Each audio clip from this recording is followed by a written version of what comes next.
Bonjour à tous, bonjour à toutes. Je vais donc effectivement vous présenter ce travail qui a été valorisé par une publication dans Annals of Family Medicine. Avant de commencer la présentation de ce travail, je voulais rappeler que la recherche, c'est un sport d'équipe et que donc même si je suis toute seule sur cette estrade pour cette plénière devant vous, je ne serais pas grand-chose s'il n'y avait pas eu toute l'équipe qui a travaillé sur ce projet avec moi. Du coup, je me permets d'emblée de les citer et de les associer à cette présentation, donc la liste de tous les co-auteurs. Nous avions Alexandre Malmartel, Léa Prévost, Henri Partouche, Céline Buffel-Duvort, Juliette Pinault, Armelle Ganger-Cabane et Serge Gilbert. Alors de quoi va-t-on parler ? Eh bien, je ne vous apprends rien si je vous dis qu'avec les progrès de la médecine et notamment aussi le vieillissement de la population, de plus en plus de patients ont une maladie chronique, voire plusieurs maladies chroniques, ce qu'on appelle la multimorbidité, ce qui pose de nouvelles questions, des nouvelles problématiques, et nous sommes face à de nouveaux défis. Les patients, de leur côté, ont parfois un fardeau du traitement qui est de plus en plus important et peuvent se retrouver parfois dans des parcours de soins qui sont complexes, notamment avec parfois le risque d'une fragmentation des soins si on reste dans une approche très centrée maladie. Et nous, médecins, on est face à des problèmes parfois de coordination des soins. Bon, déjà, grâce à Aline, maintenant, vous allez pouvoir la mesurer, première étape. Et de hiérarchisation, de priorisation des maladies, mais aussi des prises en charge. Et donc le travail que nous avons fait est un travail un peu préliminaire, une espèce d'étude pilote, où on s'est posé la question de la concordance entre les points de vue des patients et des médecins. Alors quelles étaient nos questions ? On en avait deux. Donc deux objectifs principaux à cette étude. Le premier objectif, c'était d'évaluer la concordance entre les maladies chroniques déclarées par les patients et celles connues de leurs médecins généralistes. Donc une question toute bête, en fait. Et la deuxième question était de comparer les maladies chroniques considérées les plus importantes à soigner et à prendre en charge selon les patients et selon leurs médecins traitants. Alors comment avons-nous fait pour répondre à ces deux questions ? Nous avons mené une étude transversale multicentrique en Île-de-France et nous nous sommes inspirés pour cela de méthodologies publiées dans d'autres travaux, mais qui avaient été réalisées dans d'autres systèmes de santé que celui de la France. Nous avons inclus des patients âgés de plus de 18 ans qui étaient suivis au cabinet depuis au moins... Alors, il y a moins de 12 mois, mais pardon, c'est au moins 12 mois pour que les patients soient connus de leur médecin, ayant donné leur consentement écrit, qui étaient vus au cabinet médical, c'est-à-dire que nous n'avons pas inclus de patients vus en visite à domicile, qui étaient capables de répondre à un questionnaire, qui était un questionnaire en français et un questionnaire papier. Nous avons inclus ces patients sur une période de 4 semaines, entre avril et mai 2017. Et donc chaque investigateur devait inclure les patients sur une demi-journée qui était tirée au sort, donc une demi-journée par semaine de tous les patients éligibles. Pour répondre à notre question, nous avons d'abord au préalable créé une liste de 125 maladies chroniques. Alors en réalité, c'est 124 avec la possibilité d'une 125e case qui était autre et du texte libre. Je n'ai pas le temps évidemment dans ces 10 minutes de vous présenter la méthode utilisée pour développer cette liste, mais en 2 mots, on a utilisé un Delphi modifié pour obtenir cette liste que nous avons utilisée ensuite dans les 2 questionnaires. On avait donc ensuite un questionnaire médecin. Le médecin le remplissait avant la consultation avec son patient, pour un patient éligible, avant pour ne pas être influencé par le patient et la consultation, et donc pour ne pas être en présence du patient, mais par contre il avait évidemment le droit d'avoir accès à son dossier médical, et le questionnaire miroir qui était remis au patient à la fin de la consultation, après information au sujet de l'étude et consentement écrit.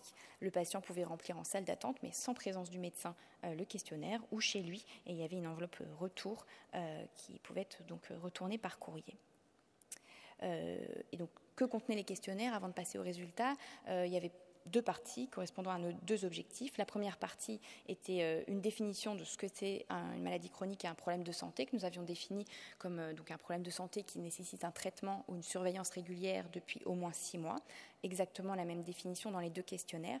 La liste des maladies chroniques ou des problèmes de santé chroniques en demandant aux patients de cocher donc les maladies qu'il avait. Et ensuite une question qui était une question de dire parmi ces problèmes de santé, pouvez-vous nous dire lesquels sont les plus importants à soigner ou à prendre en charge selon vous ? Et donc exactement le même questionnaire miroir pour le patient et pour le médecin. Les résultats, nous avons inclus 233 patients. Ces patients ont été inclus par 16 médecins généralistes. L'âge médian des patients était de 59 ans dans l'échantillon, avec 139 femmes. Le niveau d'éducation, que je ne détaille pas, mais en tout cas pour le citer, était une des limites de l'étude, puisque nous avons un niveau d'éducation qui était plutôt élevé, et 87 patients avaient une ALD, en tout cas une ALD déclarée. Le nombre moyen de maladies chroniques déclarées, donc chez les patients, on avait 3,8 maladies chroniques en moyenne par patient, et selon les médecins, 3,4. Alors finalement, ce n'est pas tellement le nombre moyen de maladies qui est important dans cette étude, puisqu'on s'intéressait à la concordance. Et quand on regarde la concordance et le coefficient de corrélation intraclasse, là pareil, Aline vous a déjà donné la définition, ce qui m'évite de le faire. On avait un coefficient de corrélation intraclasse à 0,59, ce qui est modéré, et donc pas terrible. Et encore plus intéressant que le nombre de maladies, évidemment, c'est finalement s'intéresser est-ce que les médecins et les patients avaient déclaré les mêmes maladies? Parce que si un patient avait dit j'ai une hypertension artérielle et un diabète, et que son médecin avait dit il a de l'asthme et de l'arthrose, on est à 2 maladies à gauche, 2 maladies à droite, on a une concordance quantitative parfaite, mais sur le plan qualitatif, par contre, on est très mauvais. Et donc on s'est intéressé aussi à la concordance d'un point de vue plus qualitatif, maladie par maladie. Et alors pour faire ça, donc on a repris toutes les maladies, et pour chaque maladie, on a créé ce qu'on appelle une table de concordance, c'est-à-dire qu'en gros, il y a 4 possibilités, deux possibilités de concordance, c'est-à-dire le patient dit a coché une maladie et son médecin a coché la même maladie. Le deuxième cas de concordance, c'est le cas où ils n'ont pas la maladie, donc le patient dit je n'ai pas cette maladie et son médecin est d'accord. Et on a 2 cas de discordance, le patient dit j'ai cette maladie mais elle n'est pas cochée par son médecin, ou l'inverse, le patient n'a pas coché la maladie mais son médecin l'a cochée.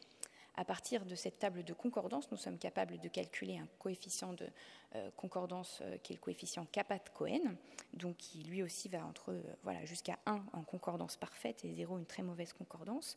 Et donc pour chaque maladie, on a calculé ce coefficient. Je ne vais pas vous citer les 125 kappa, mais pour vous citer quelques exemples, pour l'hypertension artérielle, on n'était pas si mal, une concordance qui était bonne à 0,74, mais par exemple pour l'anxiété chronique, on n'était pas terrible avec un coefficient kappa à 0,12.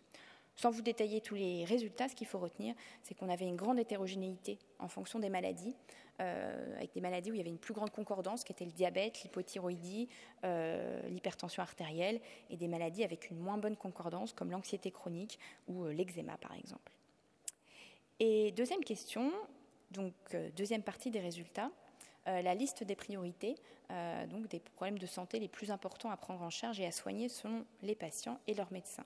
On avait 153 pairs pour lesquels on avait 2 listes, donc qu'on a pu comparer. Sur cette figure, donc chaque barre correspond à une maladie, avec 3 couleurs. Donc le noir, c'est quand elle était dans les 2 listes, la maladie. Le gris clair, c'était quand elle était seulement dans la liste du médecin, et le gris foncé, seulement dans la liste du patient. Là, c'est les maladies les plus prévalentes de l'étude. Et en gros, on était pour la répartition des couleurs sur un tiers, un tiers, un tiers. Et pour analyser les choses un petit peu plus finement ou vous donner des résultats un petit peu globaux, pour 45 pairs, ce qui correspond à 29,4% des cas, la priorité numéro 1 du patient, donc sa priorité ou le problème de santé le plus important, n'était pas présente du tout dans la liste de son médecin. Et dans 19 cas, soit 12,4%, aucune des priorités n'était commune dans les listes. Ils avaient raconté des choses totalement différentes dans leur liste. Pour discuter un petit peu ces résultats, je voudrais revenir tout d'abord sur le fait qu'il s'agit d'une étude très exploratoire, avec un échantillon de petite taille, absolument pas représentatif, ce qui évidemment est la principale limite, mais que les relecteurs, quand on a soumis l'article, ont malgré tout apprécié l'étude pour en fait la simplicité de la question de recherche et la méthodologie utilisée. Comment interpréter les discordances trouvées? Évidemment, nous sommes dans une étude observationnelle, donc on peut émettre de nombreuses hypothèses. On peut avoir un dossier médical mal rempli, on peut avoir un problème de compréhension du questionnaire, on peut aussi avoir des représentations de la maladie qui ne sont pas les mêmes. Donc il y a des hypothèses nombreuses. Et ces discordances posent quand même et soulèvent des questions. Quelles conséquences sur la prise en charge et la qualité des soins? Les discordances, selon les pairs médecins-patients, ne vont pas avoir les mêmes conséquences. Et on a quand même envie de se dire qu'on pourrait faire mieux. Alors comment améliorer la communication et la hiérarchisation des soins dans une approche qui reste centrée patient et dans le temps limité d'une consultation chez des patients de plus en plus nombreux à être multimorbides? Un mois après notre publication, en septembre, donc, est sorti un article que je vous invite à lire dans JAMA Internal Medicine, donc en octobre 2019, qui s'est intéressé dans un essai justement à une intervention où on s'intéresserait aux priorités des patients et voir si ça a un impact, en tout cas si c'est associé à des critères de jugement clinique. Et donc ça fait tout à fait suite et sans surprise évidemment, quand on essaie d'un meilleur alignement entre les points de vue et les perspectives, c'est plus efficace sur la qualité des soins, notamment par exemple sur le fardeau du traitement du patient. Et pour conclure, je voulais remercier évidemment les investigateurs et un grand merci aux 233 patients qui ont donné de leur temps pour participer à cette étude. Et je vous remercie de votre attention.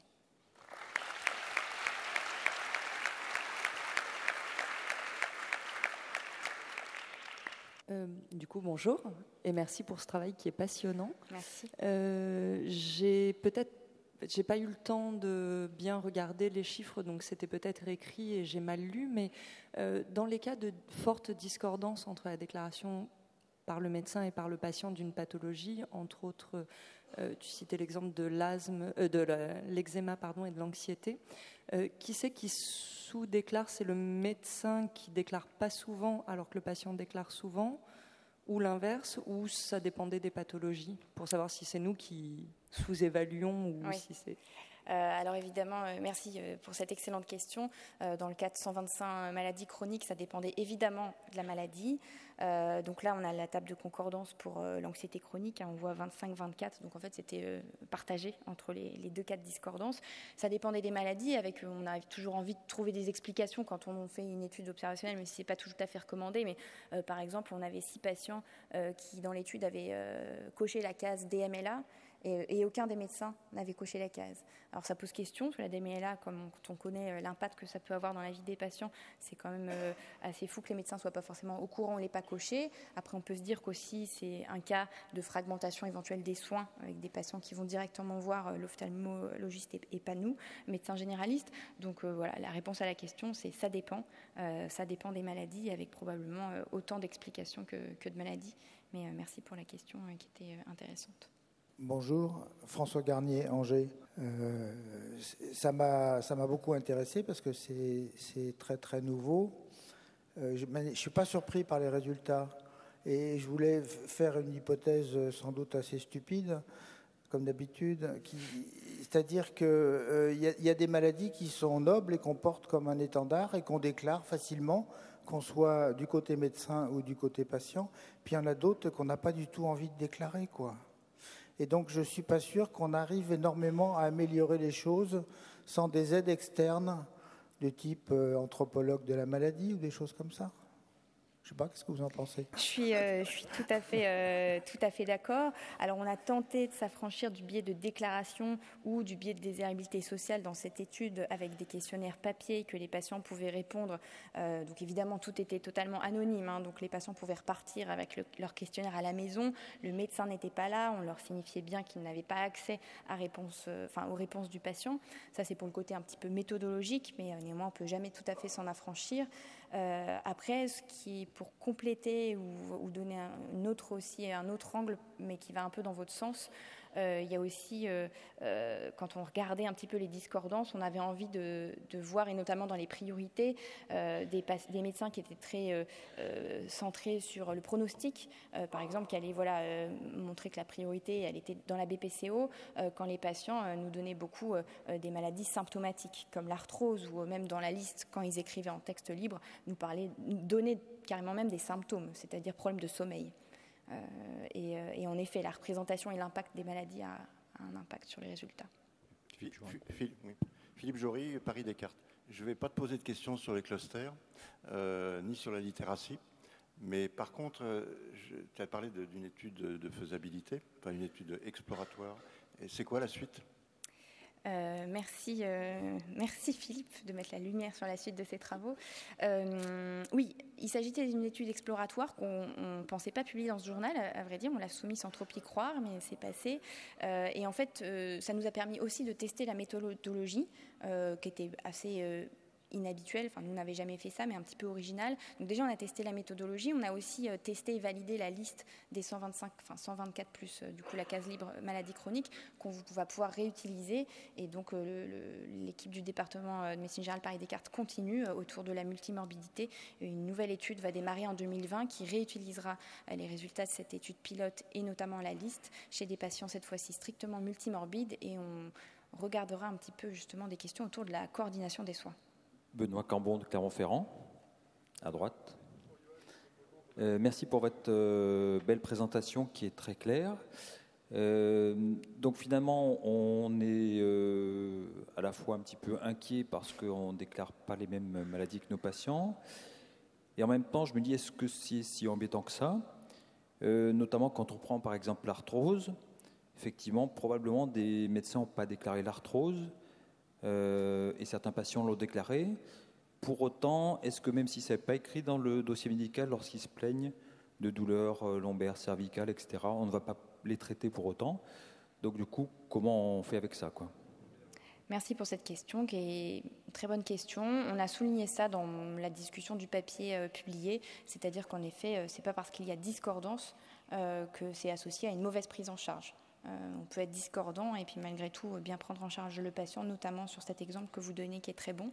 Après, je vous invite à la lecture justement du JAMA Internal Medicine que j'ai cité, qui quand même a l'air de montrer que quand il y a une concordance entre médecins et patients, on est un peu mieux au global, peut-être pas sur cet exemple-là, mais sur des critères de jugement clinique. Mais en tout cas, sur notre étude, on peut rien dire de plus qu'un truc observationnel de discordance, qui pose question pour, je pense, malgré tout, vu les pourcentages.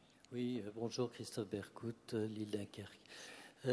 Merci pour cette étude intéressante, mais pas finalement si originale que ça, puisque j'ai vu à peu près la même présentation il y a une dizaine d'années par Eva Pradier, le GPRN, qui avait été menée à Gothenburg, avec des exemples extrêmement précis, c'est-à-dire que là où le médecin mettait en priorité le diabète et l'insuffisance coronaire, le patient obèse mettait en priorité l'arthrose de son genou, la gonarthrose, qui était pour lui une charge beaucoup plus importante. Donc ça, c'était, voilà, je ne sais pas si vous avez vu le travail de Eva Pradier, ça remonte à 8-10 ans maintenant. Je crois l'avoir vu passer, mais... c'est exactement oui. la même thématique, et là aussi, c'est les priorités des médecins, les priorités des patients. Et la méthode a été reprise exactement aussi de la même façon à Lille, il y a relativement peu de temps, je pense que c'était il y a 2 ans, par Barbara Trélin. Je ne sais pas si elle est là, Barbara. Non, parce qu'elle est au congrès. Qui l'a fait pour définir le médecin généraliste. Qu'est-ce qu'un médecin généraliste? Et elle faisait la même chose, mais au lieu de le faire avec les maladies chroniques, elle faisait avec les arbres généalogiques. Et donc le patient remplissait en salle d'attente son arbre généalogique et le médecin remplissait son arbre généalogique. Et elle a fait la même chose avec des spécialistes d'organes. Et entre autres, quand il y avait un cardiologue en commun, elle le faisait remplir par le cardiologue. Et elle a démontré que le médecin généraliste était le médecin de famille parce qu'il y avait une très bonne concordance sur l'arbre généalogique chez le médecin généraliste qu'on ne retrouvait pas dans les autres spécialités. Merci pour cette remarque et d'avoir mis en lumière des travaux très intéressants. Oui, quand on parle d'originalité de la méthode, en effet, je l'ai cité d'ailleurs quand j'ai donné sur la diapositive méthodologie, on n'a rien inventé et d'ailleurs on cite plusieurs travaux dont on s'est inspiré pour la méthode de ce travail. Après, par rapport à ce qu'on avait lu dans la littérature, on a beaucoup lu d'études qui s'intéressaient à des clusters de maladies. Donc il y avait beaucoup de choses qui avaient été faites notamment dans le domaine cardiovasculaire où les gens sélectionnaient un certain nombre de maladies dans la multimorbidité, c'est-à-dire une vingtaine de maladies ou 14 maladies et s'intéresser à la concordance sur ces maladies-là. Nous, on a voulu vraiment faire aucune hypothèse et regarder les maladies le plus largement possible, d'où cette étape préalable de création de liste. Voilà ce que je peux en dire sur comment on s'est inspiré de la littérature, évidemment, et en étant un petit peu, peut-être un petit peu plus large sur ce que j'ai cité, et aussi dans un système de santé en France et en 2019, qui a évolué, qui évolue depuis 10 ou 20 ans.